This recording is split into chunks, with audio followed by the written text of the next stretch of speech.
Bé, ara que ja coneixem com calcular l'àrea d'un quadrat o d'un quadrilàter, anirem a veure com podem calcular l'àrea d'un altre polígon regular, que en aquest cas seria el triangle. D'acord? Primer de tot, el que hem d'observar és que tot triangle té unes característiques comuns. Primer, té 1, 2 i 3 costats.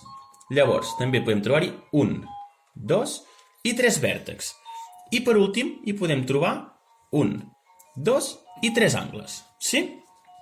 Ara, el que us mostraré és que hi ha 3 tipus de triangles diferents, però que tots 3 poden calcular amb la mateixa fórmula. Primer de tot, veiem que tenim el triangle equilàter, el qual té els 3 costats iguals. Llavors, tenim el triangle isòsceles, que només en té 2 d'iguals. I per últim, tenim el triangle escaler, que no en té cap d'igual.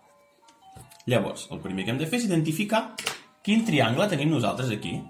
Per fer-ho, el que farem és mesurar quant fan els seus 3 costats.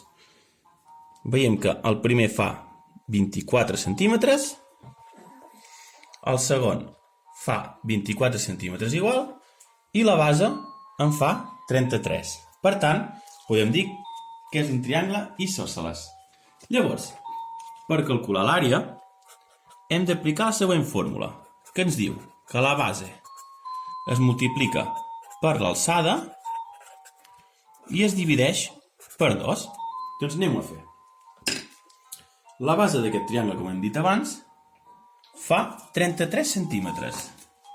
Per tant, posarem que l'àrea és igual a 33 multiplicat per l'alçada, que per mesurar l'alçada agafarem el vèrtex de dalt fins al centre de la base.